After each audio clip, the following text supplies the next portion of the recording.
দেখুন, আমরা পানিহাটি পত্রক থেকে পরিবেশ সৃজনের জন্য আজকে প্রায় 8, 9, 10 বছর ধরে করে যাচ্ছি। 2006 থেকে আমাদের কাজকর্ম চলছে। পুরো পানিহাটি জুড়ে, সুন্দরবন জুড়ে গাছ লাগাচ্ছি। আমার নিজের হাতের লাগানো এই গাছগুলো আজকে ওইখানে ক্লাবের জায়গা ঠিক করবে, জারুল গাছটা কেটে দিল। 6 বছরের মোটা জারুল গাছ কেটে দিল। সুন্দর বেগুনি ফুল হয়েছিল, পুরো কেটে দিল। বলেছি, শুনলো না। আবার এখন প্রমোটিং এর জন্য এখানে যখন আমরা গাছ লাগিয়েছিলাম, বাড়িওয়ালা পারমিশন দিয়েছিলেন, এবং প্রমোটারকেও আমি বলেছি পার্সোনালি যে গাছ কিন্তু কাটবেন না, আপনি যা খুশি করুন। ওপাশে একটা গাছ কেটেছে, আবার এই গাছটাকে কাটা শুরু করেছে। সকাল থেকে বাধা দিয়েছি, বলছে তোমাকে সন্ধ্যাবেলা দেখে নেবো। আমি চেয়ারম্যান তুহিন চক্রবর্তী, যার যে গ্যারেজ নিয়েছে। আমি, হ্যাঁ, তুহিন চক্রবর্তী এখানে থাকে, এই তো সামনেই থাকে, এই মোড় মাথায় বাড়ি। আমি চেয়ারম্যান সাহেবকে ফোন করেছি, চেয়ারম্যান সাহেব বলছে ভারী অন্যায়। চেয়ারম্যান সাহেব পানিহাটির মাঠে বহু গাছ কাটা চলে গেছে, লেবার ভুলে কেটে ফেলেছিল, উনি আবার ফার্দার আমাদের সঙ্গে গাছ লাগিয়েছেন।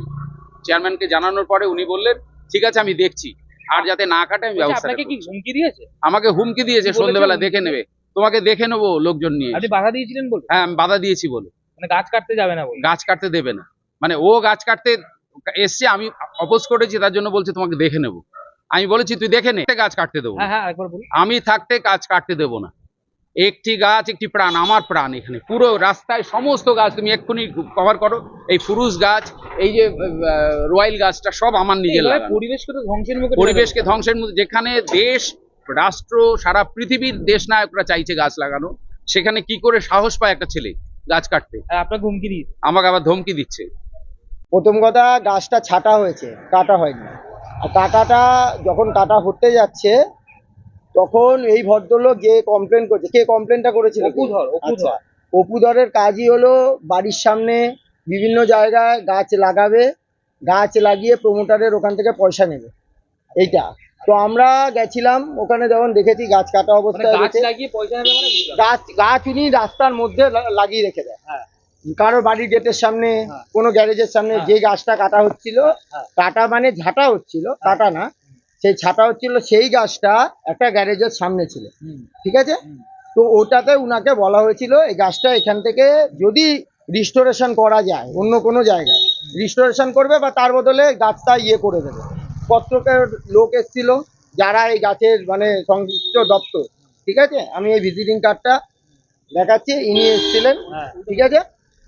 উনার সাথে প্রমোটারের কথাও হয়ে গেছে যে ওই গাছটা ওনারা রিস্টোর করবে, এই হলো কথা। কিন্তু আপনি তো গাছটা কাটতে উদ্যত হয়েছিল। গাছ কাটছিল সেটা গিয়ে বলেছি, গ্যারেজের একদম মাঝখানটা গাছে রাখা, ওই গাছটা দিয়ে কোনোভাবে কোনো কিছু করবেন না। আমি কাটতে যাবো কেন? আমার হাতে দা নেই, কাটারি না, আমি কেন কাটবো? আমি গাছ কাটার লোক। আমি অ্যাজ এ ক্লাবে হয়ে আমি গেছিলাম, বলেছেন গাছটা কেটে দিতে হবে। গাছটা ওখানে কাটা হচ্ছিল, যে গাছটা কাটার জন্য বলা হয়েছিল। আমি কিছু বলি না। হুমকি দিয়েছেন? না, আমি কেন কাকে না না, উনি ক্লাবের ব্যাপারে আমাকে বলেছিল, এই যে টোটাল জায়গাটা, এটা কলোনির জন্য, এখানে সবাই দখল করে রাখে।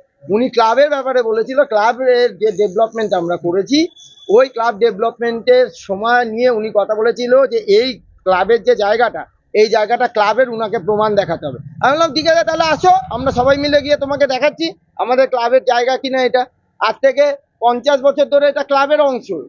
এইটা আমাদের আগের বার যারা মানে প্রশাসন বা সব কিছু নিয়ে আমরা এই গ্যারেজ স্থাপন করেছি, ক্লাবটাকে ডেভেলপমেন্ট করেছি, সিসিটিভি লাগিয়েছি।